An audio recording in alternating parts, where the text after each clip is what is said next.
1 Corinthians chapter 15 this morning. You have your Bibles, whether they're in paper form or app form. If you would like to turn to 1 Corinthians chapter 15, we'll be in the first 10 verses in just a second. So, question for you real quick. If I were to say the names April and Oliver, how many of you would know by show of hands who I'm talking about? How many of you guys, April and Oliver, if I said the names April and Oliver, you'd know who I'm talking about? Some of you? Okay. So, if you're not fully aware, there's a zoo in New York that a giraffe named April gave birth to a baby named Oliver. And 1.2 million people live streamed it and watched the birth of this 150-pound, 6-foot-tall baby. I don't know which is more amazing, the size of the baby or the fact that 1.2 million people were interested in such a thing. For instance, let me ask you this question about the internet. How many of you guys use the internet to learn how to fix something, to repair something, to make something? How many of you ladies have pulled a recipe off the web? Anybody? How many of you men have pulled a recipe off the web? Huh? Yeah. So the internet is a pretty awesome and amazing toy, which is a tool, right? Toy, tool. Tomato, right? Yes. The internet is an amazing thing. I learned something this week. Do you know that at a rate of 1 hour per second, video is uploaded to YouTube? At the rate of 1 hour of video per second. So every second of every minute of every day, there's 1 hour of video being uploaded to YouTube, which means that on an hourly rate, what is that? 60 seconds to 60 minutes. That's 3,600 hours of video per hour is uploaded to YouTube. It's going to blow up. I'm sure. YouTube is going to blow up at that rate. We live in a time where information is at our fingertips, isn't that right? We live at a time when information is at our fingertips, and yet we also live in a time when people question everything about what they believe. You've got information at your fingertips, and yet we're skeptical about that information. We seek truth, and yet we're skeptical about what is really truth. So yesterday I went out into the woods and I made a video and I posted it on Facebook. And in that video, I told a story about my mama, about how I come home from college one weekend and I'm sitting around the dinner table with my family for dinner, and my dad says out of the corner of his eye, he winks at me and he says, "Hey Lois, why don't you tell Mommy about that dog next door?" And kind of grins a bit. My mama, she kind of wrinkles up her brow and she says, "I know what I saw. I saw it." And then she commenced to tell me about how she saw the little wiener dog next door. She's sitting there in the chair looking out the backyard, and there across the fence was the wiener dogs, a couple wiener dogs playing and stuff. And this wiener dog just up and picked up his behind and stuck it in the middle of the air and walked across the yard on his front two paws. And my mama told my daddy, and my daddy laughed and said, "No, you didn't see something like that. There's no way you saw something like that." "Yes, I did. I saw that wiener dog put his hind end up in the air, walk across the yard on his front two paws." And they were making fun of her. My family, I wasn't there, but she told me they made fun of her every which way possible. Said, "Did you have your glasses on? Were you dreaming? I mean, did you have a little bit too much NyQuil or something like that?" You know, they were picking on her really hard. They didn't believe her.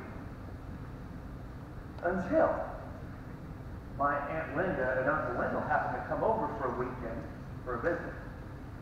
And Uncle Wendell was sitting in the chair, looking out across the yard at the wiener dogs playing, and lo and behold, the wiener dog stuck his hind end up in the air and walked across the yard on his front two paws.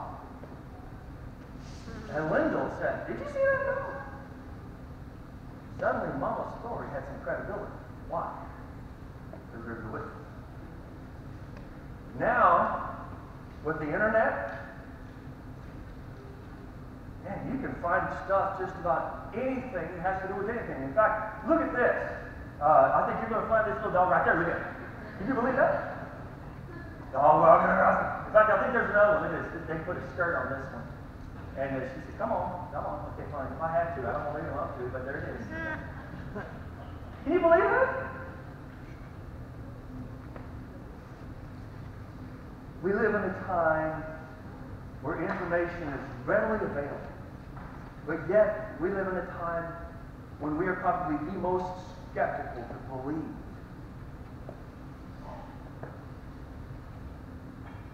So this brings up the question. Why do you believe what you believe? Why do you believe what you believe? And what are you willing to believe? I mean, today's Easter. It's the day that we celebrate the resurrection of the Christ, of Jesus, from the dead, which is an amazing story, right? You know, even before Jesus is crucified, Pilate and Jesus are having a conversation, and Jesus says, I have come to fulfill the truth. And Pilate himself, he's the skeptic, and he says, truth. What is truth? After Jesus is risen from the dead, he shows himself to the disciples. And one of those disciples, Thomas, wasn't present. And Jesus goes away, and then all the other disciples, man, you just missed him. Jesus was here. And Thomas said, unless I put my fingers in his hands where the nails were, and if I put my hand inside where the spear went, I'm not going to believe. He was a skeptic, wasn't he? Unless I have proof, I'm not going to believe.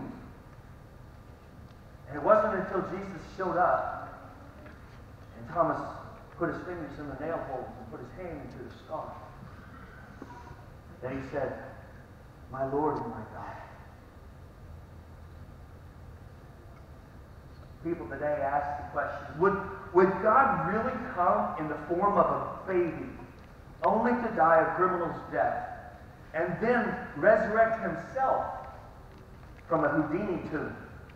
What it was a cave with a huge stone rolled over. There's no way of getting out by himself. Please, can you believe that?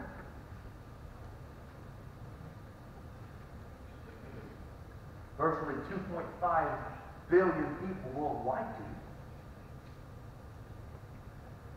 There are 2.5 billion Christians in the world that profess that Jesus is Lord and that He's risen from the dead. Amen. And people are still trying to make a case of authenticity. That a skeptic could believe. Trying to make the case for Christ. He did exist. He did live. He was here. I have a magazine in my office. I meant to bring it out. It's called, it's published by National Geographic, and on the cover it says Jesus and the Origin of Christianity. And they make the case for Christ, for Christianity. The whole story, it's in this little magazine. It's like, it's proof, right? Proof. But the truth of the matter is that when we're talking about the crucifixion of Christ, the resurrection from the grave, we're not going to find any original videos on YouTube. There was nobody there at the tomb with a smartphone picking it up. The evidence we have today, 2,000 years old. So today we're going to look at what Paul has to say in 1 Corinthians 15.